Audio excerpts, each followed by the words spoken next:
L'homme avait transformé sa chambre d'hôpital en salle de sport personnel. À sa sortie, il s'était forgé un physique incroyablement musclé, avec des abdos en béton et un visage à faire chavirer le cœur des infirmières. Le jour de sa sortie, une infirmière lui demanda son OSHA. Mais Jacques, toujours franc, supposa que c'était juste pour le suivi médical et accepta à contre-cœur. De retour chez lui, même sa petite sœur fut stupéfaite par sa transformation. Comment un séjour à l'hôpital avait-il pu lui donner des abdos pareils? Sa nouvelle coupe de cheveux lui donnait une allure plus élégante et il avait même grandi. Mais surprise mise à part, elle devait encore aller à l'école. Après l'avoir accompagnée, Jacques ouvrit l'interface de son système. La véritable raison de ces changements, il répartit ses points d'attribut. Mais la réalité le rattrapa. Son propriétaire l'appela pour le loyer impayé. Désespéré, Jacques promit de payer le lendemain. Il devait maintenant trouver un moyen de gagner de l'argent rapidement. Le plus simple serait d'entrer dans un donjon de haut niveau. Mais en tant que chasseur de niveau 1, il n'avait pas le niveau requis. Il envisagea de faire réévaluer son rang, la guilde. Mais cela attirerait trop l'attention. Le niveau d'un chasseur est généralement fixe après l'éveil. Très peu peuvent se réveiller, et encore moins devenir plus forts au fil du temps comme lui. Il abandonna donc cette idée, puis il remarqua une annonce de recrutement. Un donjon de Sriracha,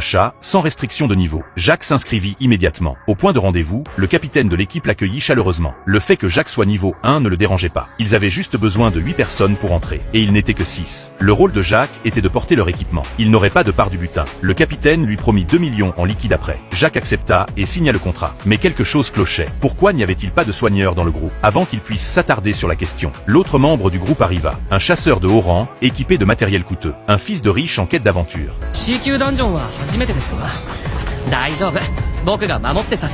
L'équipe étant maintenant au complet, ils entrèrent dans le donjon. Ils marchèrent un moment sans rencontrer de monstres. Juste au moment où Jin Xiao commença à se méfier. Tu as entendu quelque chose s'approcher, le bruit s'intensifiait. Il l'identifia comme des monstres insectoïdes. Le capitaine ordonna à tous de se mettre en position de combat. Mais avec tous ces tunnels, il était impossible de prédire d'où les créatures allaient surgir.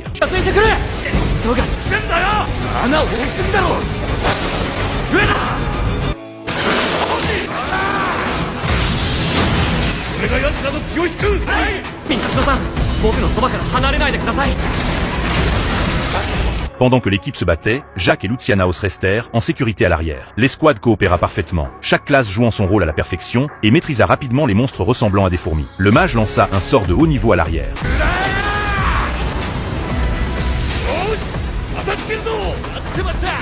Jacques sentit que quelque chose clochait. Ces gens semblaient plus amicaux qu'ils ne l'étaient réellement. Soudain, une fourmi se jeta sur Jacques. D'un léger coup de pied, il la réduisit en miettes. Heureusement, personne ne le remarqua dans le chaos. Après la bataille, en ramassant des cristaux magiques, l'équipe remarqua quelque chose d'étrange. Les fourmis portaient des blessures qui semblaient provenir d'un autre type de monstre. Quelque chose de plus gros rôdait non loin. Le visage du capitaine s'assombrit. Jacques conseilla discrètement à Lucien de rester vigilant. Ils s'enfoncèrent plus profondément, découvrant de plus en plus de fourmis en chemin. Toutes à moitié mortes, pas un seul monstre intact. Bientôt, ils atteignirent un passage rempli de toiles d'araignée. C'était clairement la salle du boss. L'équipe était stupéfaite. La chambre regorgeait de minerais magiques.